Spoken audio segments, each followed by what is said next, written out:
Olá, eu sou o professor Lucas Neto. Bem-vinda e bem-vindo a mais um programa Escola Bíblica no seu lar.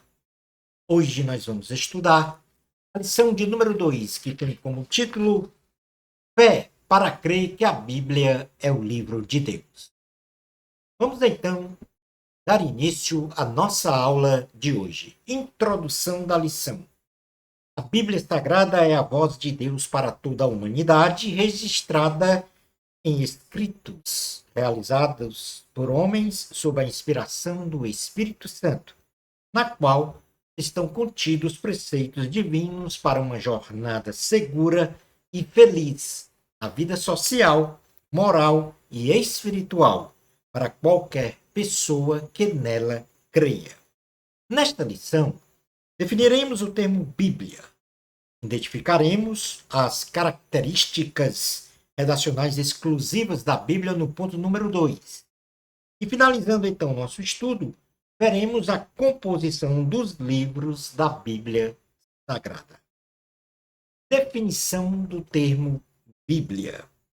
A definição etimológica, considerando o termo grego biblos, esta palavra significa uma coleção de livros agrupados de forma única e sistematizada, ou seja, a Bíblia é uma composição de vários livros, ou seja, uma biblioteca. Para a definição espiritual, a Bíblia Sagrada é a voz de Deus para toda a humanidade, registrada em escritos realizados por homens, sob a inspiração do Espírito Santo, na qual estão contidos preceitos divinos para uma jornada segura e feliz na vida social, moral e espiritual para qualquer pessoa que nela creia. No ponto número 2 da lição, nós vamos agora identificar as características redacionais exclusivas da Bíblia. E nesse sentido, a Bíblia Sagrada ela é a principal fonte onde Deus se revelou para a humanidade. Pois o ser humano, com toda a sua inteligência, não é capaz, em toda a sua plenitude, ou seja, não é capaz de conhecer a Deus em toda a sua plenitude, e assim faz necessário que o conheçamos segundo o que ela fala nas Sagradas Escrituras. E, dentre estas características, nós vamos aqui destacar três características redacionais da Bíblia. O primeiro é da revelação. Deus é amor. Com base nesta virtude, o Eterno resolveu revelar sobre si mesmo e, principalmente, revelar sua vontade na forma escrita, pois o verdadeiro autor intelectual e espiritual da Bíblia Sagrada é o Espírito Santo. E assim, homens escolhidos por Deus registraram que Deus revelou não só a eles, mas, por extensão, a toda a humanidade. A segunda carta do apóstolo Pedro, no capítulo de número 1, versículo 20 ao 21, diz assim a palavra do Senhor: sabendo primeiramente isto, que nenhuma profecia da Escritura provém de particular elucidação, porque nunca jamais qualquer profecia foi dada por vontade humana. Entretanto, homens santos falaram da parte de Deus, movidos pelo Espírito Santo. Mas considera-se também que o Eterno tem se revelado à humanidade através da história humana, da nossa consciência, da própria natureza criada e também da sua principal revelação, que veio na pessoa de Jesus. Isto porque na carta aos Hebreus, no capítulo de número 1, versículos 1 ao 2, registra: havendo Deus outrora falado muitas vezes e de muitas maneiras aos pais, pelos profetas, nestes últimos dias, nos falou pelo Filho, a quem constituiu o herdeiro de todas as coisas, pelo qual também fez o universo. Uma segunda característica redacional da Bíblia é a inspiração. O Eterno, como autor intelectual e espiritual das Escrituras, escreveu a Bíblia utilizando como meio material homens inspirados pelo Espírito Santo. Ou seja, o Eterno conduziu os escritores, cada qual com as suas virtudes e limitações, a escrever o que o Espírito Santo julgou ser revelado para a humanidade. A harmonia dos escritos bíblicos, dos 40 autores materiais da Bíblia, elaborados em diferentes épocas, com larga diferença de anos, tipifica a precisão e exatidão das palavras que o Espírito Santo desejou registrar nas Escrituras, utilizando sonhos, visões, a voz de Deus, experiências humanas, etc. Na primeira carta aos Coríntios, no capítulo de número 2, versículos 12 ao 13, diz assim a palavra do Senhor: Ora, nós não temos recebido o Espírito do mundo, e sim o Espírito que vem de Deus, para que conheçamos o que por Deus nos foi dado gratuitamente. Disto também falamos, não em palavras ensinadas pela sabedoria humana, mas ensinadas pelo Espírito, conferindo coisas espirituais com espirituais. Uma terceira e última característica destacada é a inerrância da Bíblia. Deus é santo e perfeito. E sendo o Espírito o autor intelectual e espiritual da Bíblia Sagrada, esta também se apresenta numa configuração de perfeição, isto é, não contém erros em seus aspectos teológicos, históricos, epistemológico, que quer dizer estudo do conhecimento das ciências, mas, sobretudo, ela não contém erros espiritual, se caracterizando, então, como absolutamente confiável e verdadeira. No Evangelho de Jesus, segundo escreveu Mateus, capítulo 5, versículo 18, diz assim a palavra do Senhor: Porque em verdade vos digo, até que o céu e a terra passem, nenhum jota ou um tio jamais passará da lei, até que tudo se cumpra. No item número 3, nós vamos agora trabalhar a questão da composição da Bíblia. A Bíblia Sagrada ela é composta por 66 livros, dividida em duas subcoleções de livros, sendo a primeira denominada de Antigo Testamento, com 39 livros, e a segunda denominada de Novo Testamento, com 27 livros. O Antigo Testamento ele se configura predominantemente como uma aliança pactuada entre Deus, o Criador de todas as coisas, e Israel, a nação escolhida para ser o modelo sacerdotal para as demais nações, de forma a revelar quem é Deus, seus atributos morais e naturais, sua vontade, que deve ser obedecida pelos homens, suas bênçãos e cuidados para com o povo escolhido, para se relacionar com ele e adorá-lo. O Antigo Testamento ele tem uma subdivisão de conjuntos de livros. E, no caso do Pentateuco, os livros históricos, os livros de sabedoria e poesia e os livros proféticos. No Pentateuco, que também é conhecido como Torá, termo hebraico, sua composição são de 5 livros, que contém leis e instruções que Deus deu a Moisés para Israel e a consolidação da aliança de Deus com esta mesma nação, visando então esta ser uma nação sacerdotal e modelo para as demais nações quanto ao relacionamento e adoração ao Senhor Yahvé, nome hebraico de Deus. Este Pentateuco, como já frisamos, tem 5 livros, e os livros deste conjunto, subconjunto Pentateuco, é formado por Gênesis, Êxodo, Levítico, Números e Deuteronômio.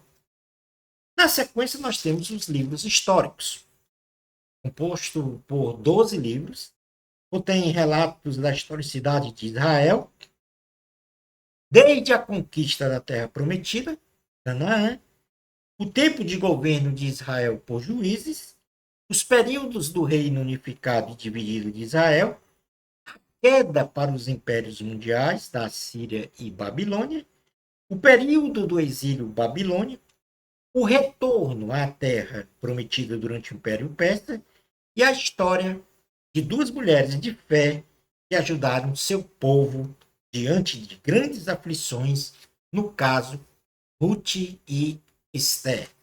Portanto, os livros históricos, formados, então, por Josué, Juízes, Ruth, primeiro livro de Samuel, segundo livro de Samuel, primeiro livro dos reis, segundo livro dos reis, primeiro livro das crônicas, segundo livro das crônicas, Esdras, Neemias e Esther.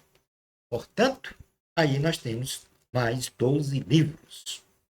Na sequência, nós temos os livros de sabedoria e poesia, também compostos por 5 livros, que exprimem em linguagem poética os atributos naturais de Deus, sua onisciência, onipresença e onipotência, bem como os seus atributos naturais, bondade, amor, justiça e paciência.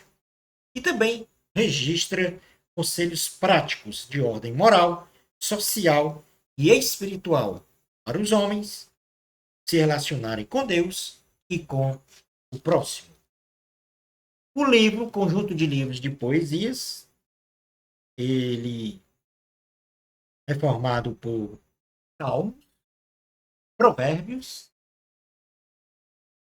Eclesiastes, melhor dizendo, formado por Jó, Salmos, Provérbios, Eclesiastes e Cântico dos Cânticos. São os 5 livros do livro de poesia. Temos na sequência os livros proféticos. E os livros proféticos, compostos por 17 livros, que nos mostra homens chamados por Deus para anunciarem a mensagem divina em diferentes épocas para o seu povo, diversos ouvintes e nações, contendo advertências, exortações, julgamentos, sentenças, consolação, etc. Destes 17 livros, 5 se referem aos chamados profetas maiores, pois escreveram maior volume de mensagens em seus respectivos livros, e 12 se referem aos chamados profetas menores, pois escreveram menor volume de mensagem em seus respectivos livros. A divisão fica da seguinte forma para os livros proféticos. Os profetas maiores, nós temos Isaías, Jeremias, Ezequiel, Lamentações de Jeremias e Ezequiel. Portanto, Isaías, Jeremias, Lamentações de Jeremias e Ezequiel. Dos profetas menores, nós temos Daniel, Oséias, Joel, Amós, Obadias, Jonas, Miqueias, Naum, Abacuque, Sofonias, Ageu, Zacarias e Malaquias. E aí nós terminamos o Antigo Testamento com 39 livros, formado por 4 subconjuntos de livros: Pentateuco, livros históricos, poesias e livros proféticos. Então é aí a na prateleira superior e na segunda, de cima para baixo, nós temos exatamente aí a divisão do Antigo Testamento. O Novo Testamento se configura predominantemente como uma nova aliança pactuada entre Deus, Jesus e toda a humanidade, judeus e não judeus, gentios, de forma a revelar que Jesus é o Messias revelado no Antigo Testamento, que veio a este mundo na forma humana para salvar a humanidade da condenação eterna, redimindo os pecados destes através da sua morte e derramamento de sangue na cruz do Calvário. Além desta mensagem principal, os livros e cartas contidas no Novo Testamento relatam a história da igreja primitiva, que orienta as lideranças e seguidores sobre temas eclesiásticos, doutrinários, sociais, morais e espirituais. O Novo Testamento ele possui 27 livros, divididos em 4 conjuntos de livros. E o primeiro nós temos é o Evangelho de Cristo, composto segundo a ótica de 4 evangelistas: Mateus, Marcos, Lucas e João. Portanto, nós temos o Evangelho de Cristo, escrito segundo Mateus, segundo Marcos, segundo Lucas e segundo João, que relatam a vida e os ensinamentos de Jesus Cristo. E temos também o livro de Atos, que relata a história da igreja primitiva do primeiro século, fazendo então um total de 5 livros. Na sequência, nós temos as cartas do apóstolo Paulo, composta de 13 cartas, sendo 9 cartas endereçadas às igrejas constituídas pelo referido apóstolo no mundo antigo, conhecido, e 4 cartas para lideranças pastorais, que orientam as igrejas, lideranças e membros sobre temas eclesiásticos, doutrinários, sociais, morais e espirituais. Neste sentido, estas cartas que nós podemos falar aí, das cartas do apóstolo Paulo, nós podemos mencionar, então, como carta aos Romanos, primeira carta aos Coríntios, segunda carta aos Coríntios, Gálatas, carta aos Efésios, Filipenses, Colossenses, primeira carta aos Tessalonicenses, segunda carta aos Tessalonicenses, primeira carta a Timóteo, segunda carta a Timóteo, carta de Tito a Tito, Filemon, Hebreus, carta de Tiago, primeira carta de Pedro, segunda carta de Pedro, primeira carta de João, segunda carta de João, terceira carta de João, Judas e Apocalipse. Aí já nas cartas gerais. As cartas gerais a partir de Hebreus. Até Filemon, aí na terceira prateleira, de cima para baixo, nós temos aí até Filemon nós temos as cartas de Paulo. E a partir da carta aos Hebreus até a carta de Judas, nós temos as cartas gerais. E ainda um livro de profecia, nós temos o livro de Apocalipse, escrito pelo apóstolo Paulo, que registra as visões que ele teve na ilha de Patmos, sobre os acontecimentos escatológicos dos últimos dias, quando lá estava preso. Nas nossas notas de aula, registrada em nosso blog www.proflucasneto.wordpress.com, você vai encontrar 2 quadros sinóticos, as notas de aula, onde explica as divisões dos livros, a data da redação do livro, de cada livro, o autor de cada livro, o propósito de cada livro e um versículo-chave, que nós não vamos ler aqui por causa da exiguidade do nosso tempo. Portanto, o Novo Testamento está dividido aí em quatro, vamos dizer, três conjuntos, tá? O Evangelho de Cristo, as, a história, junto aí com Atos, as cartas de Paulo, as cartas gerais e profecias do Apocalipse, vai fazendo um Novo Testamento, um total de 27 livros, ou seja, 66 livros. Concluindo, então, a nossa aula de hoje. Nesta lição, aprendemos que a Bíblia Sagrada é a principal fonte onde Deus se revelou na forma escrita para a humanidade, pois o ser humano, com toda a sua inteligência, não é capaz de conhecer o Senhor em toda a sua plenitude. 40 pessoas em épocas diferentes, sob a inspiração do Espírito Santo, sopro de Deus, escreveram as revelações do Senhor nosso Deus. O Espírito Santo é o autor supremo das Escrituras. Aprendemos que a doutrina da Bíblia é inerrante, no sentido de ser harmoniosa e perfeita, pois o seu autor, o Espírito Santo, é perfeito, conferindo às Escrituras um caráter de confiabilidade e a absoluta verdade divina. Por fim, vimos que a Bíblia é composta de 66 livros, dividido em 39 livros para o Antigo Testamento e 27 livros para o Novo Testamento. Ame a Bíblia. Leia a Bíblia. Shalom Adonai. Na próxima lição, nós vamos estudar a lição de número 3, que tem como título Fé para crer que Deus existe. Bênçãos especiais de Jesus para você. Ó a Cristo. Glória sempre é de Deus. Até ao nosso próximo programa Escola Bíblica no seu lar. Isto, se Deus permitir.